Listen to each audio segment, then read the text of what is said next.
நமக்காக உயிர் கொடுத்த தெய்வங்க. நம்ம மேல அன்பு போனதுனால உயிரியை கொடுத்து அன்பு வெளிப்படுத்தினாரு பாருங்க. அந்த இயேசு உங்களை தேடி வந்திருக்கிறார். அவங்க நன்மை செய்ய முடியாது இயேசு தேடி வந்திருக்கிறாருங்க. இயேசு ரொம்ப நல்லவர். இயேசு ரொம்ப ரொம்ப நல்லவருங்க. இயேசு ரொம்ப ரொம்ப நல்லவர். ஆமா, பூமியில வாடும்போது ஆண்டவராக இயேசு கிறிஸ்து ஏற்றுக்கொள்ளும் போது நிச்சயமாகவே வேதத்தின்படி சமாதானம் தருகிறார், சந்தோஷம் தருகிறார், நிம்மதி தருகிறார். முக்கியமா சாபத்தை மன்னிக்க இயேசு நல்லவரா இருக்கிறார். நம்ம மனிதனுக்குள்ள சாபம் இருக்கும்போது என்ன பரிகாரம் செய்தாலும், என்ன பணம் செலவு பண்ணாலும் மனிதனுக்கு சாபத்தை யாராலும் மாற்ற முடியாது, எவராலும் மாற்ற முடியாது. ஆனா நாங்கள் அறிவிக்கிற ஆண்டவராக இயேசு கிறிஸ்து ஏற்றுக்கொள்ளும் போது சாபம் மாறிடும். ஏன் தெரியுங்களா? அவர் தான் சாபம் ஆனார். முழு உலகத்துக்காக ஆண்டவராக இயேசு கிறிஸ்து சாபம் ஆனாரு. சிலுவில நமக்காக சாபத்தை ஏற்றுக்கொண்டாருங்க. மனிதன் செய்கிற எல்லா தவறுகளையும் எல்லா அக்கிரமத்தையும் ஆண்டவராக இயேசு கிறிஸ்து ஏற்றுக்கொண்டாருங்க. ஆமா, இயேசு ஏற்றுக்கொண்டு அவர் மரித்து 3ஆம் நாள் உயிரோடு எழுந்துட்டார். இந்த உயிரோடு இருக்கிறார் தெய்வம். அவர் தான் உங்களை தேடி வந்திருக்கிறார். வாழ்க்கையில பிரச்சனை இருக்கிறீங்களா? இயேசு நம்பி பாருங்க, பிரச்சனை மாறிடுங்க.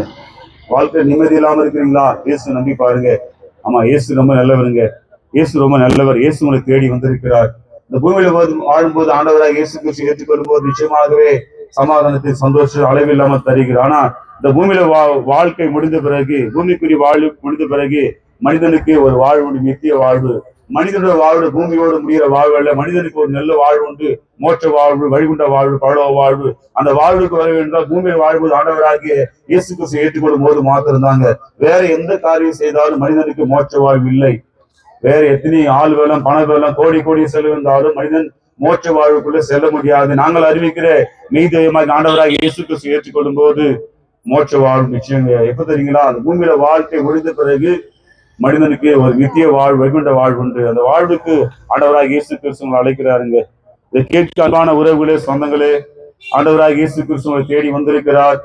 அவர் ரொம்ப நல்லவர். அவர் உயிரோடு இருக்கிறார். நான் சொல்லிக் கொண்டிருக்க மெய்தெய்வமாகி ஆண்டவராகிய இயேசு கிறிஸ்து ஜீவனோடு இருக்கிறார், உயிரோடு இருக்கிறார். மனிதன் இந்த பூமியில வாழு நாட்கள் முடிந்த பிறகு அதோட வாழ்க்கை முடிகிற வாழ்க்கையில மனிதனுடைய வாழ்வு மண்ணோடு மண் போற வாழ்வுல மனிதனுக்கு ஒரு நித்திய வாழ்வு உண்டுங்க. ஆமா, ஆண்டவராக இயேசு கிறிஸ்து ஏற்றுக்கொண்டதான் நித்திய வாழ்வு, மோட்ச வாழ்வு. வேற எந்த காரியம் செய்தாலும் மனிதன் மோட்ச வாழ்வு செல்ல முடியாதுங்க. ஆண்டவராக இயேசு கிறிஸ்து தான் அவரே வழியும் சத்தியும் ஜீவனமா இருக்கிறாருங்க.